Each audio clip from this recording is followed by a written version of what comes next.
With my beloved husband by my side, we joyously welcomed our precious child into the world. However, my mother-in-law, who I'll simply call that woman, had the audacity to declare that our child wasn't adorable.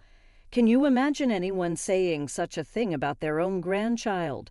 To make matters worse, she treated me like an unwelcome intruder. Well, I wasn't about to play the victim. This is the story of a narcissistic mother-in-law and a daughter-in-law who refuses to back down. I'm Viola.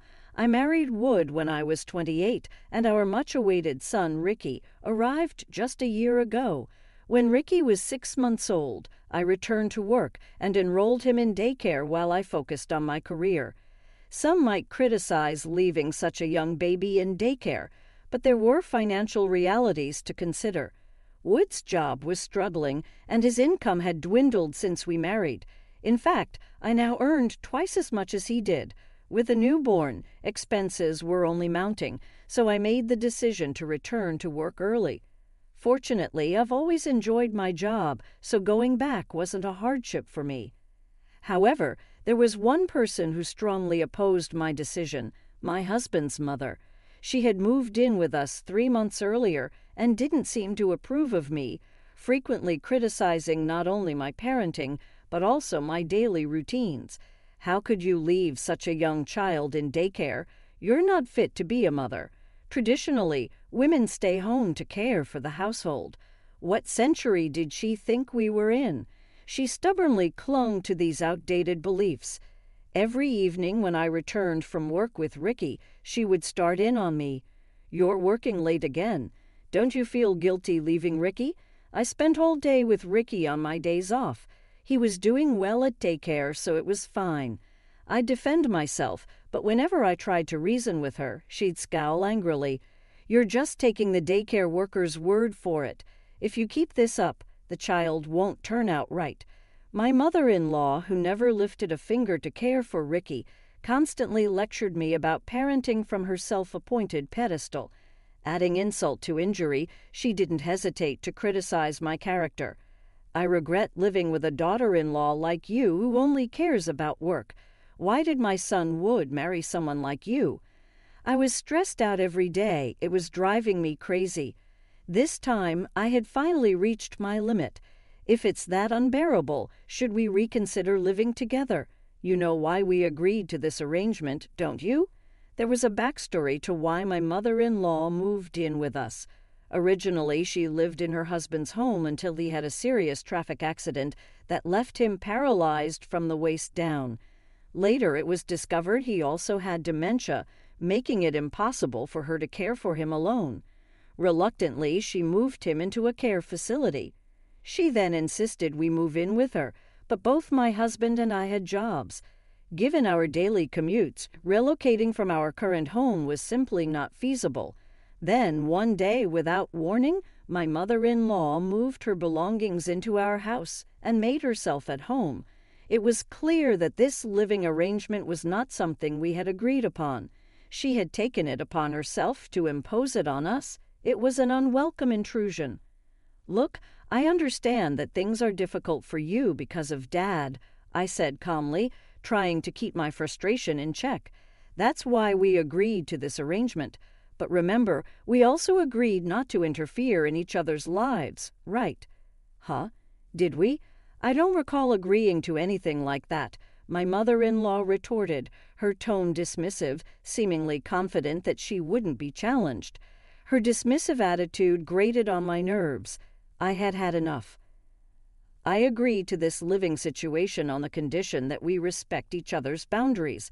This is not what we discussed." "Oh, stop being so uptight. Why can't you be more like Syl? She's such a sweet, obedient girl," she remarked, aiming a passive-aggressive jab at me. "Syl is my sister-in-law, married to my brother-in-law. She's known more for her cunning nature than any outright character flaws. Upon marrying my brother-in-law, she promptly became a full-time housewife and won my mother-in-law's favor. Without her consent, my mother-in-law would often invite her over, and they would gossip about me behind my back. 'Did you hear Viola is still working?' my mother-in-law would remark. "Oh my, really? Ricky is so young. It's hard to believe she manages that," Syl would chime in. "You're so clever. Unlike Viola, who hasn't chosen to be a full-time housewife," my mother-in-law would reply, emphasizing the contrast between us. "I won't have to worry when you have a child," I assured my mother-in-law respectfully, but their petty arguments continued incessantly. They would purposely talk in loud voices within earshot, and I grew to resent them deeply. Over time, Cecil began to criticize me freely in an effort to win my mother-in-law's favor. "You know," she would say, "doesn't my brother-in-law make about the same salary as my husband? Yet you're still working. Could it be that you're not good with money? A few years ago, my husband did earn as much as my brother-in-law, but his earnings have since fallen." Out of pride, I had mentioned his company's declining financial situation. Now, whenever Cecil criticized me, my mother-in-law eagerly joined in. "Exactly," she would exclaim. "It's unbelievable how she blames others for her financial mismanagement and child care responsibilities. Promise me you'll never become a wife like her, right?" "Of course not. I have so much respect for you, ma'am," Cecil would respond. "Oh, Cecil, you're such a dear," my mother-in-law would say with evident approval. Their superficial exchange of compliments made me cringe. I wished they would take it elsewhere. It only added to my stress. Feeling at my wit's end, I decided to talk to my husband about it. "It's about your mother. She keeps inviting Cecil over every day to criticize me." "Mom does that. I usually get home after you, so I had no idea," my husband replied, looking puzzled. "Yes, she does. She promised not to interfere, but she's constantly complaining about me working. Cecil joins in and they both gang up on me. I can't take it anymore." My husband paused for a moment before saying something unexpected. "But Cecil seems to get along well with Mom, right? Maybe you should try to find a middle ground with Mom, too." "Viola, were you even listening to me? She's dismissing everything I am. How can I connect with someone like that?" I pressed, frustration evident. He scratched his head in irritation. "Don't get so worked up. Just try to act more like Syl for now. I'm sure Mom will warm up to you." "What does that even mean? You want me to flatter her like Cecil does? I've had enough. I was foolish to ask for your help." I felt utterly isolated, and frustration bubbled up inside me, giving way to anger. The snide remarks from my mother-in-law and sister-in-law continued unabated. The next day, as I started preparing dinner after returning home, I heard, "Are you planning another half-hearted dinner today? I'm tired of your lazy cooking."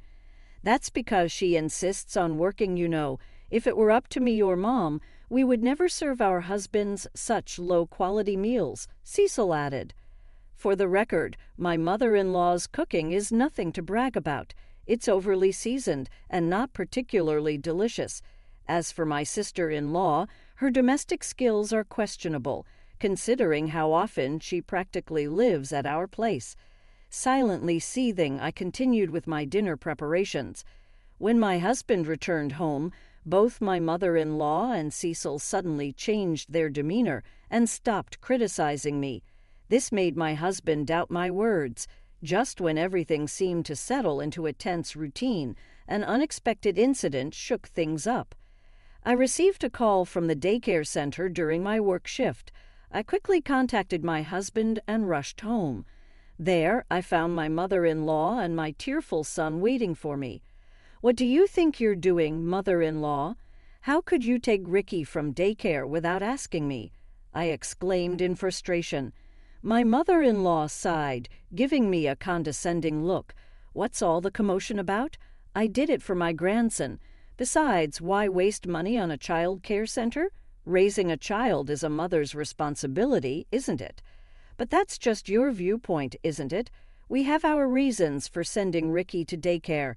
Taking him without permission is unacceptable. It's practically kidnapping." "Kidnapping? Seriously? Regardless of whether he's my grandson, you ignored the teacher's warnings and took him. That's kidnapping, plain and simple." I made my point, but she simply shrugged it off. Then she said something shocking. "Oh, what nonsense. Neither you nor your son are cute. If you have a problem, just leave." She dismissed her own grandson as not cute. In that instant, alarm bells rang loudly in my mind. To hear her insult her own grandson like that, we couldn't stay with her any longer. I vowed to protect my precious son at all costs. Just then my husband arrived home. I wasted no time in telling him, "Elwood, it was your mother who took Ricky from daycare. I've had enough. I can't live with her any more." Suddenly my mother-in-law played the victim, feigning tears. "Oh, can you believe what Viola is saying? She's accusing me of kidnapping. I just wanted to pick up sweet little Ricky, that's all. Is it so wrong to want to see him?" Her words sparked my anger. "Stop pretending. You just insulted my son and told me to leave. This is our home, not yours. Are you trying to play the doting mother in front of my husband?" "Oh, Wood, please help me. Viola is always attacking me," my mother-in-law pleaded, turning to my husband. Watching her dramatic act, I couldn't help but find the situation absurd. If my husband chose to side with her over this poorly staged performance, I knew then it would be just my son and me moving forward together. The first to break the tense silence was my husband. "First, I need to talk with Viola." "Mom, please go back to your room," he said firmly. This unexpected stand from my husband, who usually sided with his mother, widened her eyes in surprise. "What are you saying? You don't need to listen to Viola, do you? Can't you see how upset I am?" she protested. "Ricky's involved in this too. That's why I want to have a proper conversation with Viola as his parent," my husband replied. My mother-in-law, visibly dissatisfied but reluctant to upset my husband, went to her room. Later, my husband and I spent hours discussing the incident and all the issues leading up to it, finally reaching a resolution. A few days later, we decided to share the outcome of our discussion with her. "Mom, sorry for the wait. We've reached a decision," my husband said to my mother-in-law with a smile. Judging by her expression, she seemed convinced her son was on her side. She started talking excitedly. "So, you're finally breaking free from Viola." Without acknowledging what we had just said, my mother-in-law became elated. She immediately called my brother-in-law and his wife, as usual, to criticize me. What a relief! Today we finally say goodbye to Viola, right? I replied with a smile, "Absolutely." "Well then, hurry up and leave, and take that not-so-cute kid who looks just like you with you. This house will be for me, Elwood, direct and tall from now on. Let's go, Viola." My husband finally spoke up after remaining silent. "Excuse me? Let's go." "Oh, what? What?" My mother-in-law seemed bewildered, repeating herself several times. My husband and I began packing our things, preparing to leave with our son. That's when my mother-in-law intervened. "Wait, Elwood, what's happening? We're supposed to live together in this house, right? What are you talking about?" My husband turned to her with a stern look. "I'm leaving with Viola. I can't tolerate your behavior any longer." My mother-in-law trembled, then collapsed. "Why? Why would you take her side? I heard everything from the daycare center teacher, how you took Ricky without permission, yelled at the staff, and spoke ill of Viola. Everything, I never expected you to stoop so low, Mom," my husband said sternly. "You've caused enough damage by surrounding yourself with people who only echo your views. Enjoy your life with them." He took my hand and said, "Let's go," guiding me out of the house. Throughout our departure, my mother-in-law called up to him, crying. On our way to our new home, my husband apologized. "I'm sorry. I should have realized sooner. I hope you can forgive me." "What are you talking about? Your actions now mean everything to me," I replied with a smile. Knowing he believed and supported me over his mother was deeply reassuring. Since then, we have cut ties with my mother-in-law and my brother-in-law's family, and we have found peace in our daily lives once again. After we terminated our lease on the house, my mother-in-law, having nowhere else to go, apparently moved in with my brother-in-law and his wife. With her presence adding financial strain, my brother-in-law's income became insufficient. Consequently, Cecil had to find a job, leaving my mother-in-law alone at home. There was no one left for her to gossip with or about. Even her once close relationship with Cecil turned sour, leading to constant arguments. "I have to work because of you, mother-in-law." "Oh, spare me. What, so now it's my fault? Leave, you old hack." Upon hearing Cecil's true feelings, her husband seemed to have lost his affection for her. I heard they're going through a divorce. Once free to act charming in front of my husband, Cecil's newfound workload and irritability have revealed her true nature. No matter how tough things get for them, I have no desire to reconnect with my mother-in-law. From now on, my husband, my son, and I will focus on building